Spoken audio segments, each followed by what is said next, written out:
Mara Delaney's hands were shaking before she even saw him. She felt it first, that strange prickle on the back of her neck, the kind that told her someone was watching before her eyes ever confirmed it. She was sitting in a small corner table at a coffee shop on the edge of downtown, waiting for her coffee to cool, going over notes for a job interview she had in 40 minutes. Then the door chimed and she looked up, and her whole body went cold. Dean Carroll walked in like he owned the place. He always walked like that, shoulders back, chin lifted, a smile ready for anyone who might be looking. He spotted her immediately. Of course he did. He always found her. It didn't matter how many times she changed her routine, how many new coffee shops she tried, how many days she left her apartment through the back stairwell instead of the front. Dean had a way of showing up exactly where she didn't want him. He crossed the room without asking permission, the way he did everything, and slid into the chair across from her before she could even close her laptop. His smile was warm.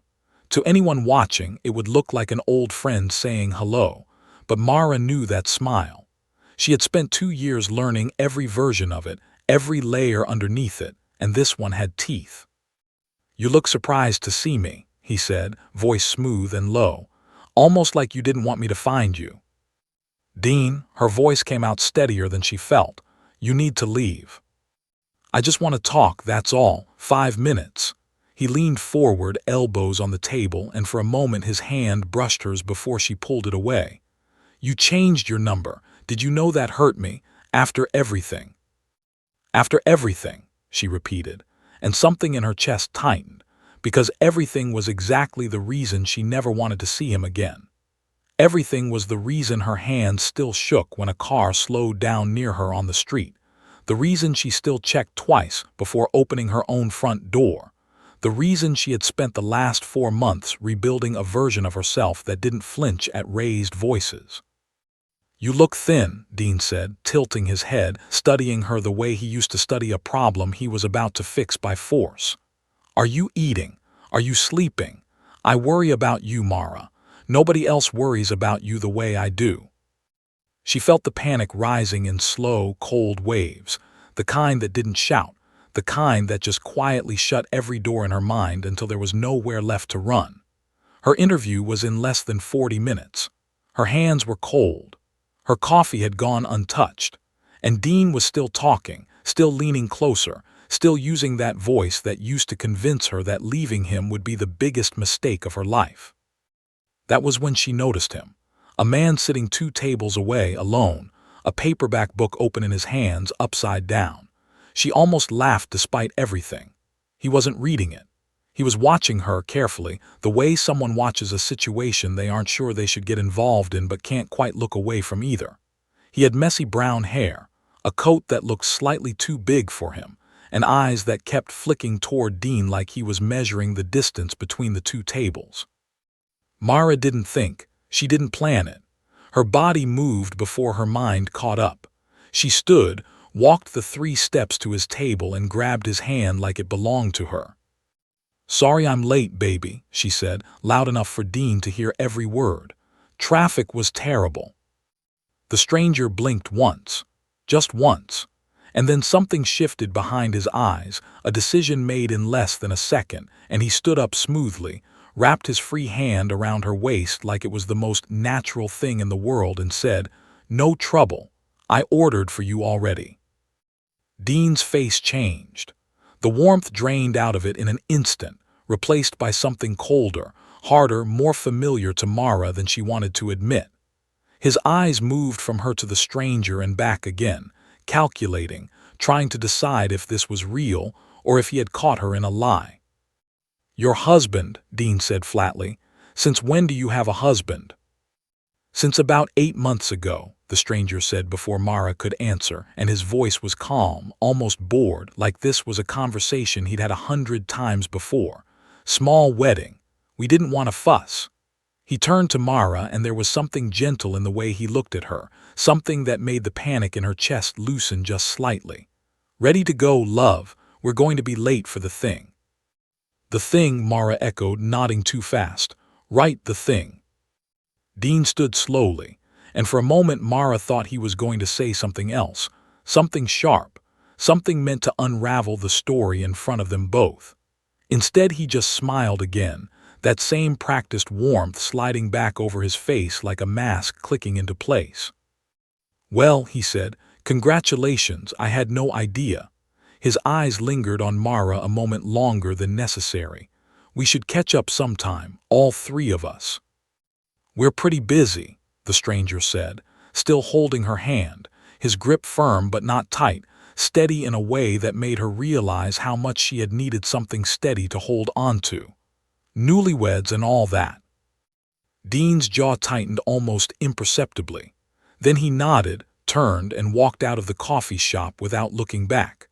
The bell above the door chimed once, and then he was gone, and Mara realized she had been holding her breath the entire time. She let go of the stranger's hand like it had caught fire. "I am so sorry," she said, the words tumbling out fast, her whole body suddenly shaking now that the danger had passed. "I don't know what came over me. I just needed him gone and you were there and I didn't think. I really didn't think. I'll leave, I'm sorry. I'll never bother you again." "Sit down," the stranger said, not unkindly. "You're about to fall over."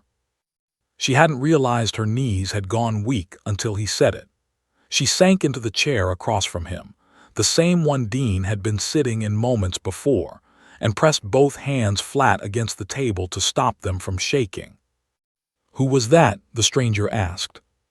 "Nobody," Mara said automatically, the old habit of protecting Dean's image kicking in before she could stop it.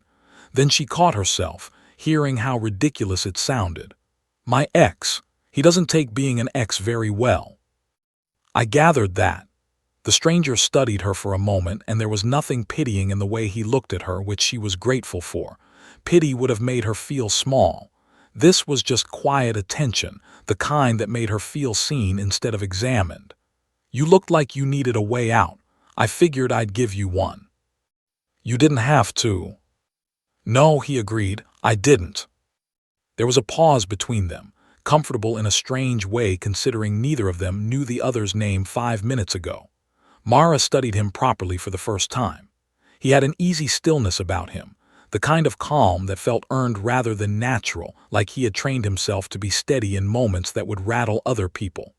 His coat was worn at the cuffs, but the stitching underneath looked expensive. His shoes didn't match the rest of him at all, too polished, too new. She noticed these things and then set them aside, too rattled by everything else to think much about it. "I'm Mara," she said finally.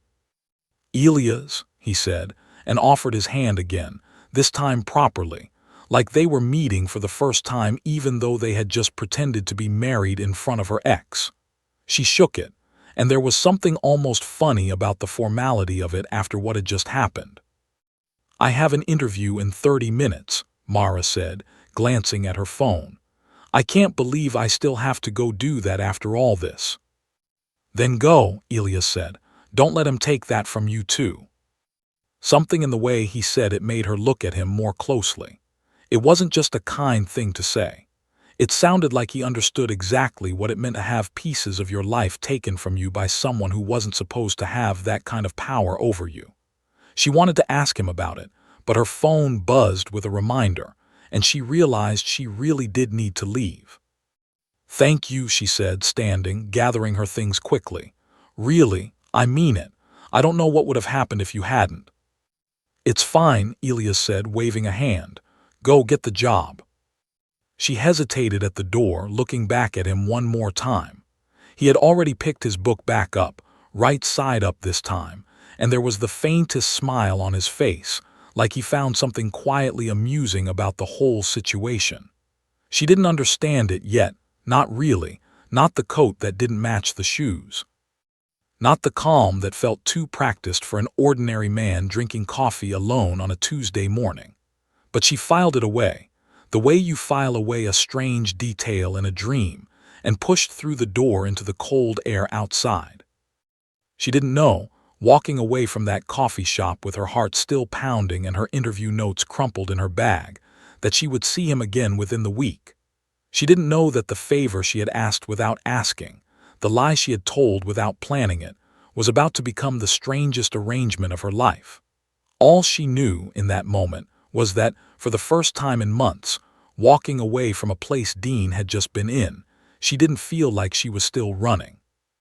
She felt, for just a few minutes, like someone had finally stood between her and the thing she was running from. And even though she told herself firmly that it meant nothing, that it was a stranger doing a strange favor for a woman he would probably never see again, some small and stubborn part of her held onto the warmth of his hand, a little longer than it needed to. Her interview went better than she expected. She answered every question with a clarity she hadn't felt in weeks, like the fear that had been sitting in her chest for months had loosened just slightly, giving her room to breathe. She left the building feeling lighter than she had in a long time, and it wasn't until she was halfway home, walking past the same coffee shop, that she let herself think about Elias again. She told herself she was only curious. She told herself it was just the strangeness of the morning still working its way out of her system. But as she passed the window and saw that his table was empty, the book gone, no trace that he had ever been there at all, she felt an odd little drop in her stomach that she chose not to examine too closely. She didn't know his last name. She didn't know where he lived, or what he did, or why his shoes looked like they cost more than her monthly rent. She only knew that for 5 strange minutes, a stranger had held her hand and called her love in front of the man who had spent 2 years teaching her to be afraid, and that Dean had believed it completely. She also knew, though she wouldn't admit it to herself yet, that Dean would not simply let it go. He never did. And whatever door she had just opened by grabbing a stranger's hand in a moment of panic, she had a feeling it wasn't going to close quietly on its own. 3 days passed before Mara saw Elias again, and in those 3 days, Dean called her phone 11 times from numbers she didn't recognize. She knew it was him. Nobody else had that pattern, that rhythm, 3 calls in a row and then silence for hours, just long enough for her to relax before it started again. She didn't answer any of them. She sat in her apartment each night with the chain on the door and the television turned up loud enough to drown out her own thoughts, and she told herself this was just a phase, that he would get bored eventually, that he always did after enough weeks passed. She got the job.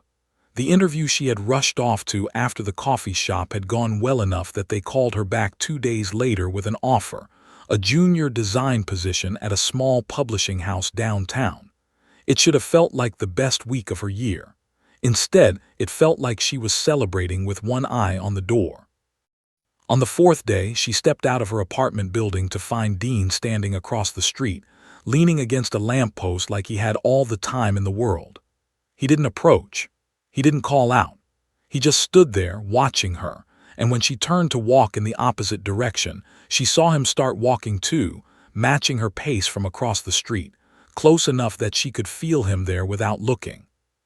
She ducked into the first place she saw open, which happened to be the same coffee shop from before. Her heart was pounding, her breath coming too fast, and she pressed her back against the counter and tried to remember how to breathe properly. That was when she saw him. Elias, sitting at the same table, a newspaper open in front of him this time, right side up. He looked up before she said a word, like he had somehow sensed her the moment she walked in, and something in his expression shifted when he saw her face. He didn't ask what was wrong. He simply stood, walked over, and said quietly, "Is he outside?" She nodded, unable to trust her voice yet. "Come sit," Elias said, guiding her gently toward his table, angling her chair so her back faced the window instead of him. It was a small thing, but it mattered, not having to see the door, not having to watch for a shape that might or might not appear. Breathe. He's not coming in here, not after last time. "You don't know that," Mara managed. "I know men like that don't like being made to look foolish in public," Elias said, "and he looked very foolish last time." Despite everything, a small laugh escaped her, surprising them both. Elias smiled just slightly, and something about the ease of it made the tightness in her chest loosen a fraction. "I need to ask you something," Mara said after a moment, once her breathing had steadied. "And it's going to sound insane." "Try me." He's not going to stop. I know him. He doesn't stop until he gets bored, and he doesn't get bored quickly. He's going to keep showing up, keep watching, keep finding ways to remind me he can still reach me whenever he wants. She twisted her hands together in her lap. The other day, when you did what you did, it was the first time in months he actually backed off. Not because I asked him to, because he thought I belonged to someone else. Elias didn't say anything, just watched her with that same patient stillness, waiting for her to get to the point. I know this is insane, she said again, but could you keep doing that, just for a little while, just until he loses interest and moves on to whatever comes next for him? I'll pay you, or I'll do something for you in return. I don't know, I don't have anyone else I can ask. My friends have already been dragged into enough of this. My family lives 3 states away. You're the only person who's ever made him back down without me having to say a single word. She expected him to say no.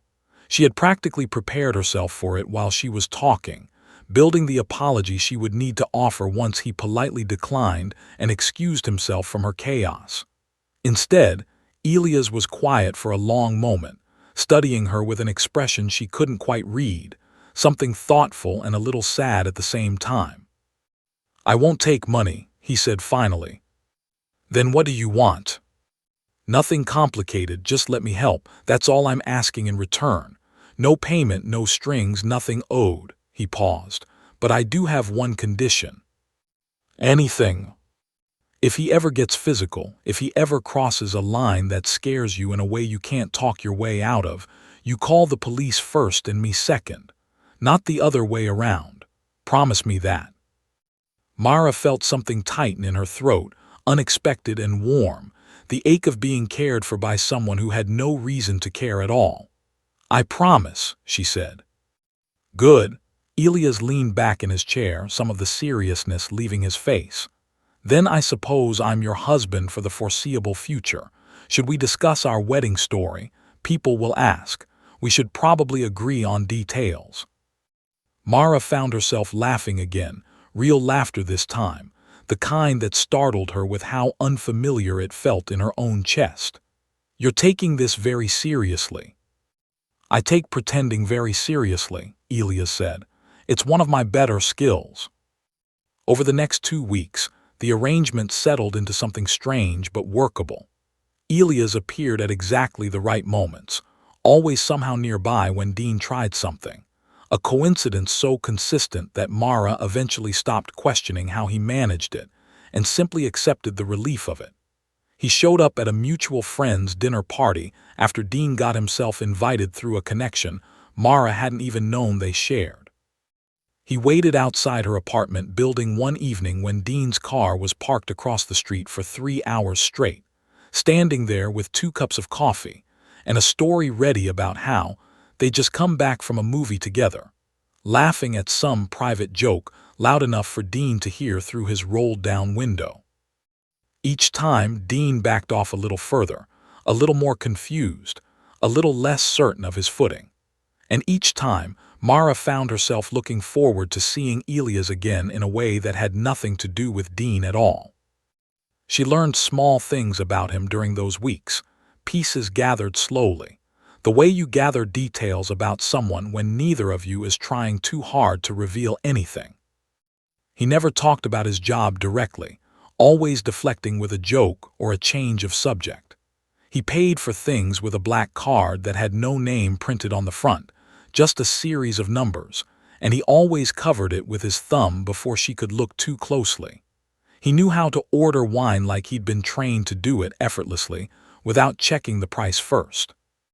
He spoke sometimes with a formality that didn't match the rest of him, phrases that sounded like they belonged to someone twice his age, before he'd catch himself and loosen back into something more casual. She noticed. She filed it away each time, the way she had the first day, telling herself it wasn't her business, that whatever he was hiding was his own affair and none of hers to pry into. She had enough of her own things to hide, after all. She hadn't told him about the 2 years with Dean, not really, not the details, just enough for him to understand the shape of the danger without asking her to relive the specifics. He never pushed.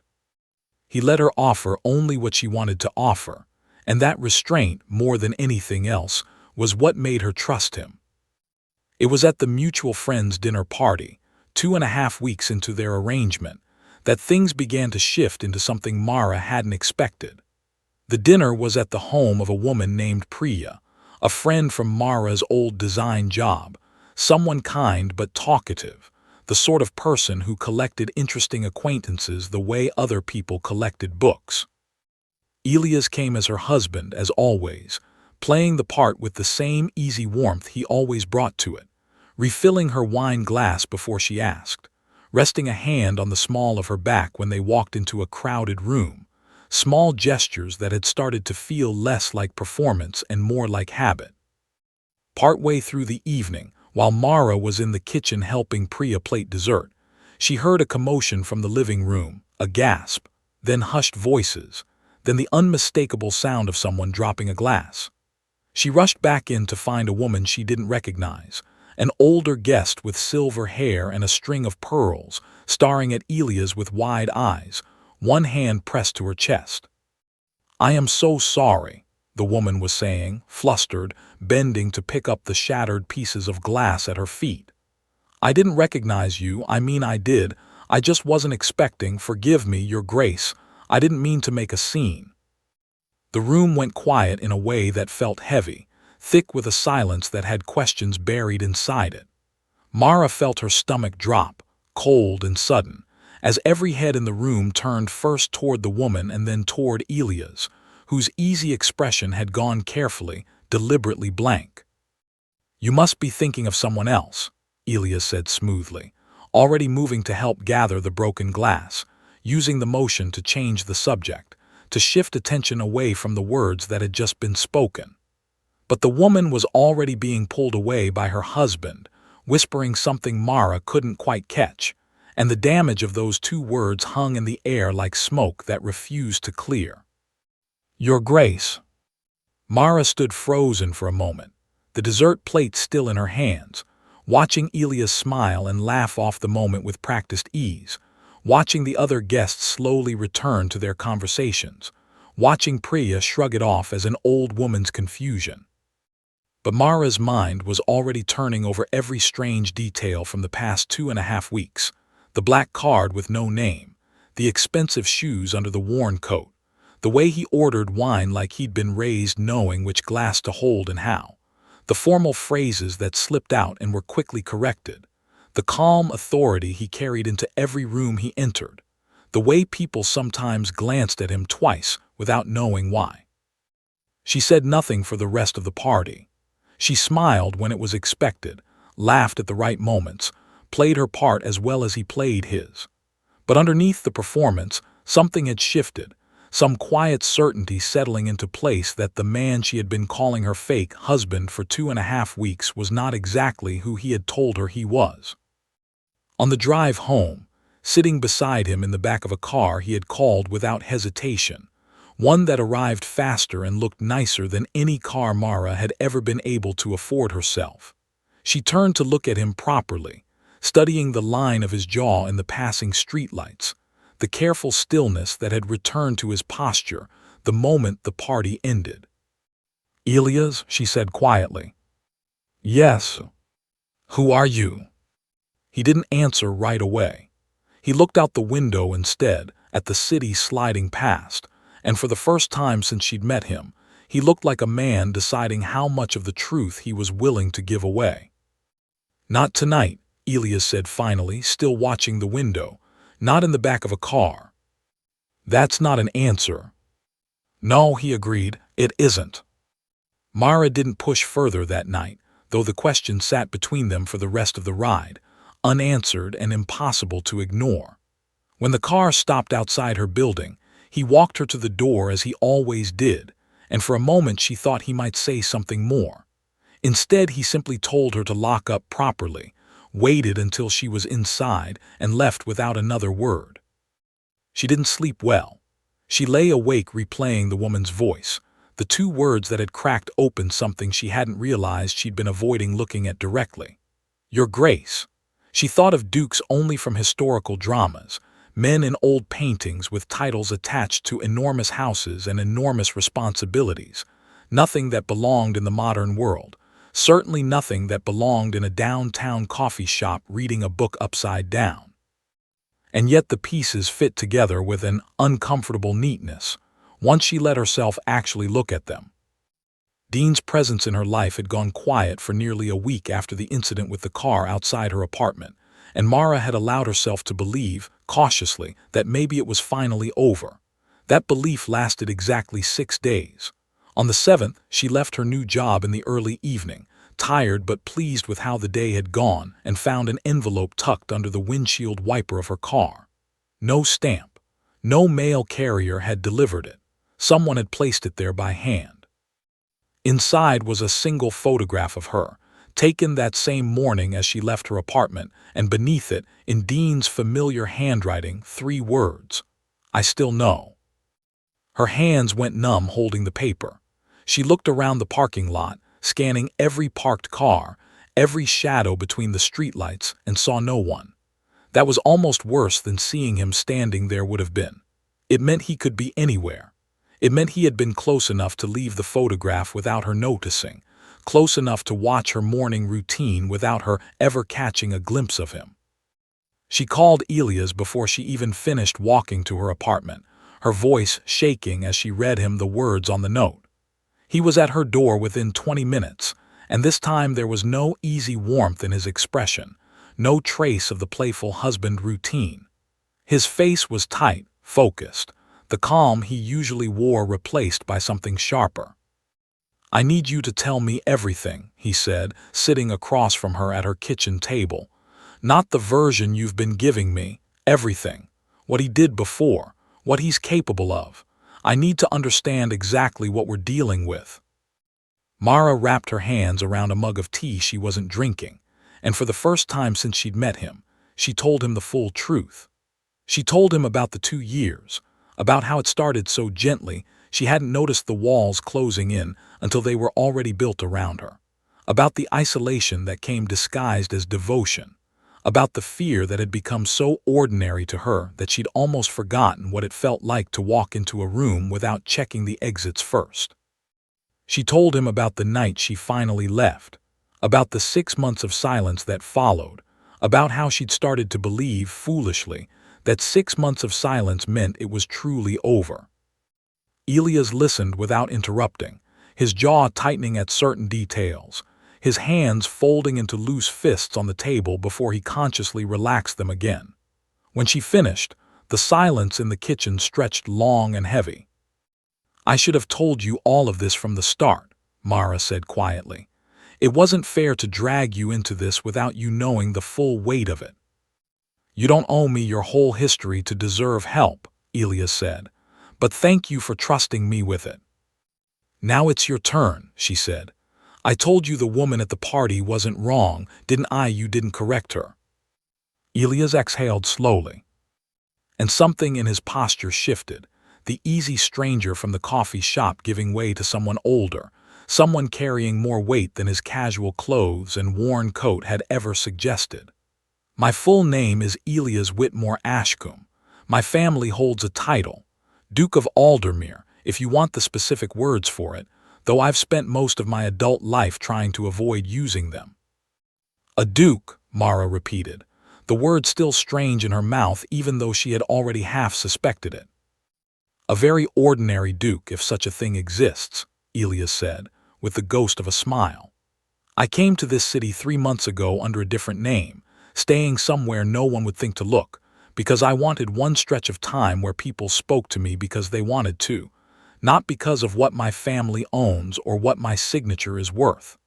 I chose that coffee shop because it was close to where I was staying, and because nobody there had any reason to recognize me. And then I grabbed your hand and told a stranger you were my husband."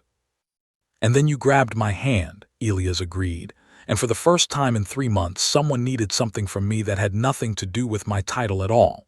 You needed a stranger to be a husband for 5 minutes, that's all. It was the most refreshing thing that had happened to me in weeks." He paused. "I should have told you sooner.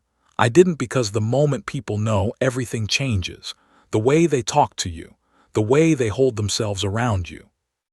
I wanted a little longer of being just Elia's before that happened with you too. Mara sat with that for a long moment, turning it over, feeling the strange vertigo of learning that the person who had been steadying her through the worst weeks of her recent life was someone whose real life looked nothing like the version he'd shown her. But underneath the vertigo, something else settled too, a kind of understanding. She knew what it was to build a smaller, safer version of yourself to survive in a world that expected something else from you entirely. She knew what it was to hide pieces of the truth not out of dishonesty, but out of self-preservation. "I'm not angry," she said finally. "I don't think I have any right to be. I lied first, remember.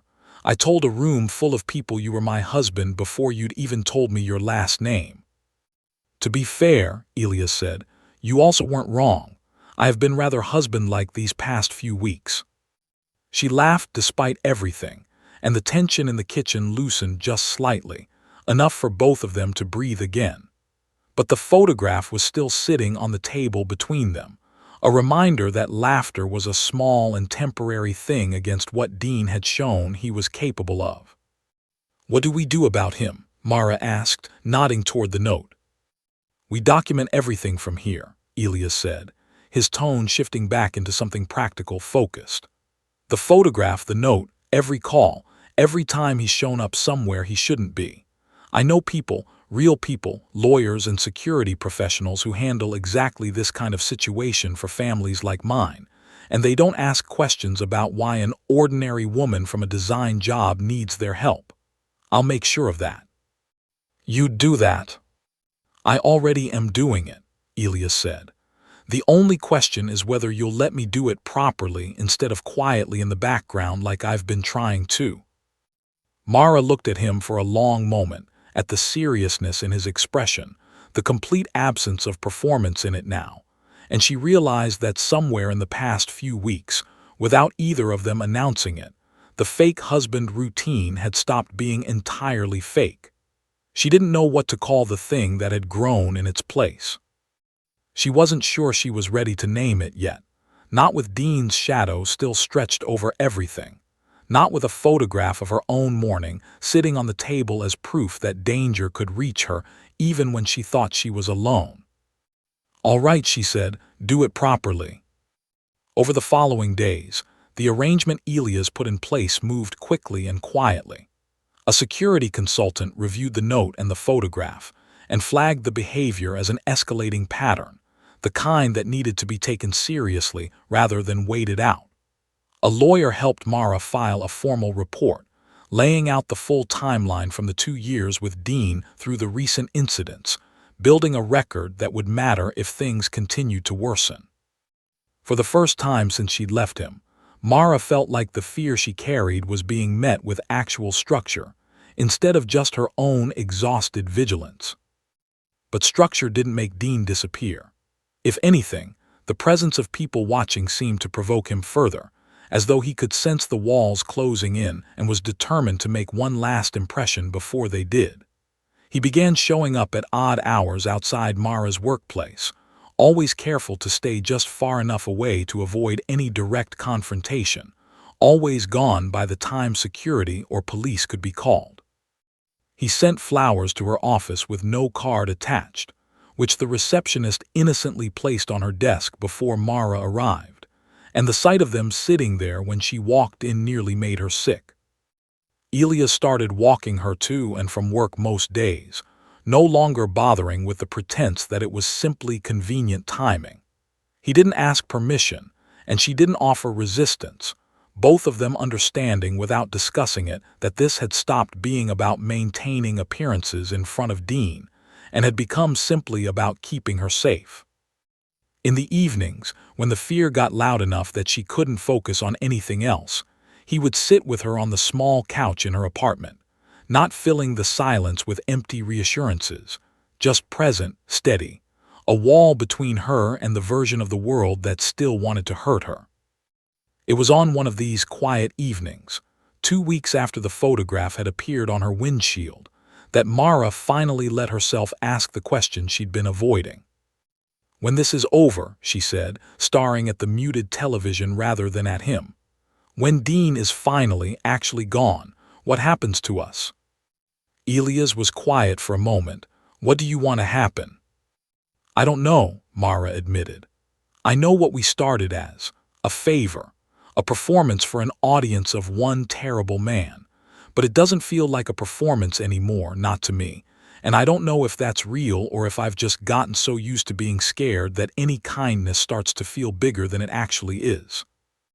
It's real, Elias said, quiet but certain. I haven't been performing in weeks, Mara. I stopped somewhere around the second time I walked you home and found myself hoping the walk would take longer.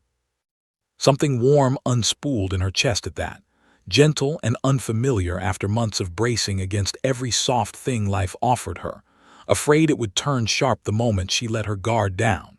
She didn't answer him with words. She simply let her head rest against his shoulder, and for the first time in longer than she could remember, the quiet in the room felt like safety instead of the held breath before something worse arrived.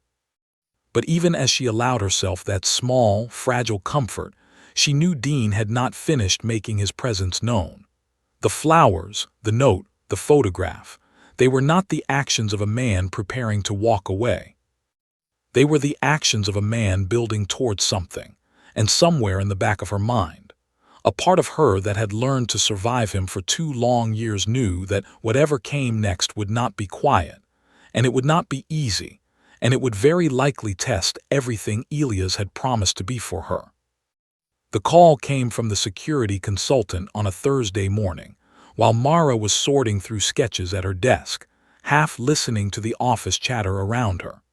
Elias had insisted she keep her phone within reach at all times now, and when it buzzed with the consultant's name, her stomach dropped before she even answered. Dean had been seen outside her apartment building the previous night, well past midnight, standing across the street for nearly 2 hours before finally leaving. The building's security camera had caught clear footage of his face, time-stamped, undeniable. It wasn't the first time he'd been near the building, but it was the first time the evidence was clean enough to act on immediately. The consultant recommended filing for a formal protective order that same day, using the full timeline they had already built.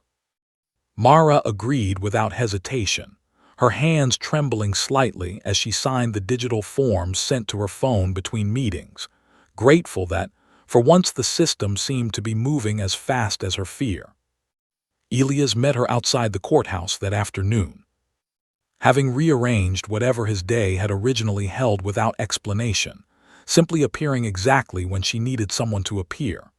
He didn't say much as they walked in together, just stayed close, a steady presence beside her while she answered questions from a judge who looked tired but not unkind, while she recounted, once again, the shape of the fear Dean had built around her over 2 years and had refused to let go of even after she'd escaped it.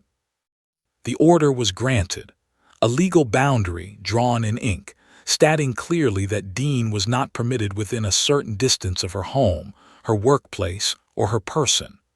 Mara knew, somewhere in the practical part of her mind, that paper alone had never stopped a man like Dean before.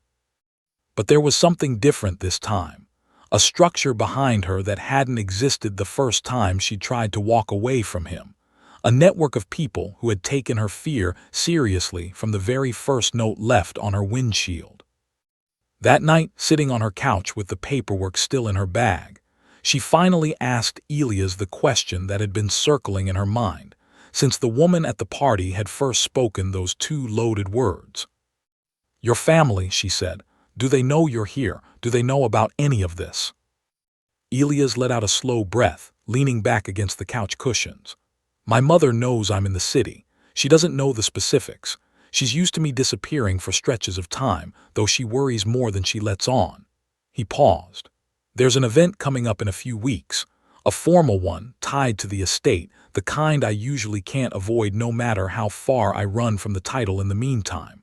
I've been putting off telling you about it because I wasn't sure how to ask what I wanted to ask." "Ask me," Mara said.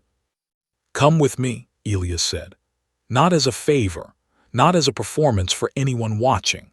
I want you there because I want you there, And because I think it's time the people in my life met the person who's made the last 2 months feel less like a life I'm hiding from and more like one I actually want to be living. Mara felt the weight of the invitation settle over her, equal parts thrilling and terrifying. It was one thing to play at being married in front of Dean, a performance built entirely for an audience of one dangerous man. It was another thing entirely to walk into a world of titles and estates and formal introductions as herself, an ordinary woman with an ordinary job and a complicated past, standing beside a man whose entire life had been shaped by expectations she couldn't begin to fully understand. "I don't know how to belong in a room like that," she admitted. "Neither do I most days," Elias said, with a small, wry smile. "I've spent my whole life being told exactly how to stand in those rooms, and I still feel like an imposter half the time. But I'd rather feel like an imposter next to you than feel comfortable next to anyone else."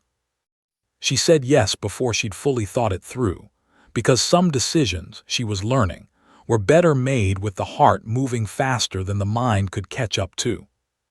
The weeks leading up to the event passed with a strange mixture of normal life and preparation for something entirely outside her experience. Elias arranged for her to meet briefly with an old family friend who helped guide her through the unfamiliar etiquette of the world she was about to step into, not to change who she was, he assured her, but simply so she wouldn't feel blindsided by rules nobody had bothered to explain to her in advance. Dean, for his part, remained quiet in the weeks following the protective order.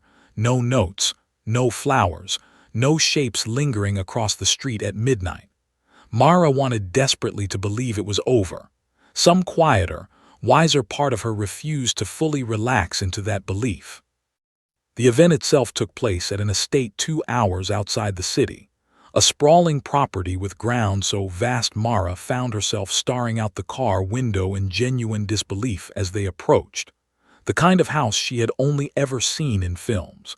Stone and ivy and windows that caught the last of the evening light like something out of another century entirely. Elias reached over and took her hand as the car slowed, not for show this time, not for any audience, simply because he could feel her nerves radiating off her and wanted her to know she wasn't facing any of it alone. Inside, the evening unfolded in a blur of names she tried, and mostly failed to keep straight, formal introductions delivered with careful precision, curious glances that lingered a beat too long on the woman, standing beside the Duke, everyone had apparently assumed would remain unmarried and untethered indefinitely. Elias' mother, a composed woman with sharp, assessing eyes and a warmth that revealed itself slowly rather than all at once, pulled Mara aside partway through the evening for a conversation that felt less like an interrogation than Mara had braced for, and more like genuine curiosity. "He's been different since he came back from the city," his mother said, watching her son across the room as he laughed at something a cousin had said. "Lighter. I wasn't sure I'd see that version of him again, if I'm honest. Whatever you've done, I'm grateful for it." "I didn't do anything," Mara said. "I just needed a favor once and he was kind enough to give it." "That's not nothing," his mother said. "Kindness like that isn't as common as people assume, especially not in rooms like this one." She studied Mara a moment longer, something thoughtful passing behind her eyes. "You're good for him, I can already tell. Don't let anyone in this room make you feel otherwise, and if they try, you come find me." Mara felt something loosen in her chest at that, a knot of anxiety she hadn't fully realized she'd been carrying since the invitation. She spent the rest of the evening a little steadier, a little more willing to laugh at the strangeness of finding herself in a room full of titles and history, standing beside a man who had chosen an ordinary coffee shop specifically because he wanted, for once, to be chosen for nothing more than himself. It was near the end of the evening, as guests began drifting toward the entrance hall to collect their coats, that Mara's phone buzzed with a message from an unknown number. She almost ignored it, assuming it was nothing, but something made her check, some old instinct that had never fully faded no matter how many good weeks came between the bad ones. The message contained no words, just a photograph taken from outside the estate gates, the stone entrance and the long driveway visible in the frame, and beneath it, a single line of text. "Nice house. Didn't know you'd upgraded." The warmth of the evening drained out of her instantly, replaced by the familiar cold that Dean's presence always brought with it, the reminder that no matter how far she traveled, no matter what room she found herself standing in, he had found a way to make himself known. She showed the message to Elias without a word, watching his easy expression harden into something focused and grim as he read it. "He followed us here," Elias said, already moving toward the front of the house, scanning the darkened grounds beyond the windows. "2 hours outside the city, and he found a way to follow us here." "Or he's guessing," Mara said, though she didn't believe it even as she said it. "Maybe he saw the car leave and just assumed." "It doesn't matter which," Elias said. "Either way, he's escalating, and he's not going to stop just because we've put distance between him and the life he thinks still belongs to him." Security at the estate was notified immediately, discreet but thorough, sweeping the grounds and the roads surrounding the property, while guests were quietly ushered to their cars under careful watch. No trace of Dean was found that night, no vehicle matching any description Mara could offer, nothing but the photograph itself as proof he had been close enough to take it. It left a particular kind of unease behind, the knowledge that he could be anywhere. That distance meant nothing to a man who had made following her into something close to a compulsion. Elias didn't leave her side for the rest of the night, and when they finally returned to the city well past midnight, he didn't ask if she wanted him to stay. He simply stayed, sitting up with her at her kitchen table while she processed the mixture of a beautiful, terrifying evening, the warmth of his mother's words tangled together with the cold dread of Dean's photograph. Two truths sitting side by side in a way that felt almost impossible to hold at once. "This isn't going to stop on its own," Mara said quietly, staring at the photograph still open on her phone screen. "I think I've known that for a while and just didn't want to say it out loud." "No," Elias agreed. "I don't think it is. So what do we do?" Elias was quiet for a long moment, his jaw set, something resolved settling into his expression that Mara hadn't seen from him before, not the calm patience he usually offered her, but something harder, more determined. "We stop reacting to him," he said finally. "We stop waiting for the next note, the next photograph, the next time he decides to remind us he's still out there. We use everything we've documented, everything the lawyers and the security consultant have gathered, and we force this into the open instead of letting him control it from the shadows. He's built his entire pattern on making you feel like you're the only one who sees him coming. That ends now." Mara looked at him across the table, at the quiet fury underneath his steady exterior, and understood with a clarity that surprised her that whatever came next, she was no longer facing it the way she had faced the 2 years before. She wasn't alone in a room learning to be smaller and quieter and easier to overlook. She had people now, real ones, willing to stand between her and the thing that had spent so long teaching her to be afraid. And for the first time since Dean had first sat down across from her in that coffee shop months ago, she let herself believe that the ending of this story might actually belong to her. The plan came together over the following week, built carefully by the lawyer and the security consultant working alongside the local authorities, who now had a thick file of documented incidents stretching back months, more than enough to move forward with serious charges, rather than another temporary order that Dean could simply wait out. The photograph from outside the estate, combined with the earlier note and the footage from Mara's apartment building, painted a pattern too clear and too consistent to be dismissed as coincidence or misunderstanding. Stalking, the lawyer called it plainly, using the word Mara had avoided saying to herself for months, as though numbing it fully would make it too real to survive. But numbing it was exactly what gave them the ground to finally act. A warrant was prepared. Surveillance was arranged near Dean's apartment and his workplace, quiet and careful, waiting for him to make one more move that would place him clearly in violation of the order already filed against him. Mara hated the waiting most of all, the strange, suspended feeling of knowing something was coming but not knowing when, going through her days at work and pretending to focus on sketches and layouts, while some part of her stayed permanently braced for the next message, the next photograph, the next reminder that Dean still considered her something he owned. It came on a Tuesday evening, 10 days after the estate, when Mara left her office later than usual, the building mostly emptied out around her, the sky already dark by the time she stepped outside.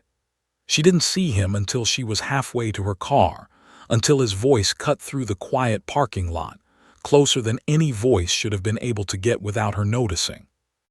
"You look happy," Dean said, stepping out from between two parked cars, his tone conversational, almost pleasant, the same voice he used to use right before things turned. "That Duke of yours treating you well. I did some reading. Impressive family. You've done well for yourself, Mara. Better than you ever did with me, apparently." Her heart slammed against her ribs, every instinct screaming at her to run, but her feet felt rooted to the pavement, old patterns of freezing under his voice reasserting themselves before she could fight past them. "You need to leave," she said, forcing steadiness into words that didn't feel steady at all. "You're violating a legal order just standing here." "Am I?" Dean took a step closer, hands in his pockets, still wearing that easy, dangerous smile. "Funny thing about legal orders. They only matter if someone's watching." "Someone is," a new voice said, calm and cold, cutting through the parking lot from somewhere behind Dean, and Mara watched his expression shift, confusion and then alarm as two plainclothes officers stepped out from where they had been positioned nearby, close enough to have heard every word he'd just spoken. Elias appeared a moment later, having arrived separately, staying carefully back from the immediate confrontation as the officers had instructed him to, though every line of his body looked ready to close the distance in an instant if anything shifted the wrong way. Dean's face cycled rapidly through several expressions, calculation, then anger, then a last, desperate attempt at charm as the officers moved to formally detain him, reading him his rights while he protested that this was all a misunderstanding, that Mara had always overreacted, that none of this was necessary. Mara stood frozen through the entire exchange, watching 2 years of fear collapse into a scene that lasted less than 3 minutes, watching the man who had spent so long teaching her to shrink herself get placed into the back of a car, with the kind of quiet, procedural efficiency that made the whole thing feel almost anticlimactic after everything it had cost her to reach this point.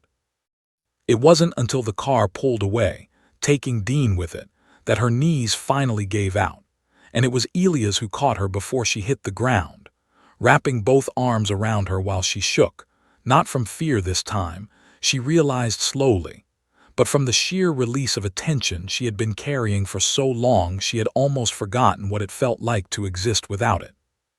"It's over," Elias said quietly against her hair. "It's actually over." The weeks that followed moved slowly at first, the strange adjustment of learning to live without the constant, low hum of vigilance she had carried for so long that its absence felt almost disorienting. Dean faced formal charges, the documentation the lawyer had built proving more than sufficient to secure a conviction that would keep him legally bound away from her for a long time to come, long enough that Mara finally allowed herself to stop flinching at unfamiliar cars slowing near her apartment, long enough that she started sleeping through full nights again, without waking at every small sound. Elias stayed through all of it, not performing anymore, not playing any role designed for an audience, simply present in the quiet, unremarkable way that mattered more than any grand gesture could have. He helped her repaint the walls of her apartment, an old plan she'd had for over a year, but never found the energy to actually start, both of them ending up with more paint on their clothes than on the walls by the end of the afternoon, laughing in a way that felt entirely unburdened for the first time in longer than Mara could remember. It was on one of those ordinary evenings, months after the parking lot, months after the estate, months after a coffee shop conversation that had started as nothing more than a desperate stranger's request, that Mara finally asked the question she had been circling for a long time without quite finding the courage to say out loud. "Do you ever wish you just stayed anonymous?" she asked, sitting across from him at her small kitchen table, the same table where he had first told her the truth about who he really was. Kept the fake name, kept the coffee shop routine, never gotten tangled up in all of this. Elias considered the question seriously, the way he considered most things, taking his time before answering. "I think about that sometimes," he admitted. "The version of those 3 months where I stayed a stranger to everyone, went home when the time was up, and never grabbed your hand in front of a man who deserved to feel foolish." He reached across the table, covering her hand with his own. "But then I remember that version doesn't have you in it. And I've decided I don't much care for that version at all." Mara felt the warmth of that settle over her slowly, the particular kind of warmth that came from being chosen not out of obligation or performance, but simply because someone had looked at the full, complicated truth of her life and decided to stay anyway. She thought about the woman she had been in that coffee shop months ago, hands shaking, grabbing a stranger's hand out of pure desperation, never imagining that small act of survival would lead her here, to a kitchen table with paint still under her fingernails, across from a man whose title meant nothing next to the simple fact that he had shown up, again and again, exactly when she needed someone to. She didn't know everything that lay ahead of them, the adjustments still to come, the world of estates and expectations she was only beginning to learn how to navigate, the quiet work of rebuilding a sense of safety that had been broken for so long it sometimes still felt fragile even now.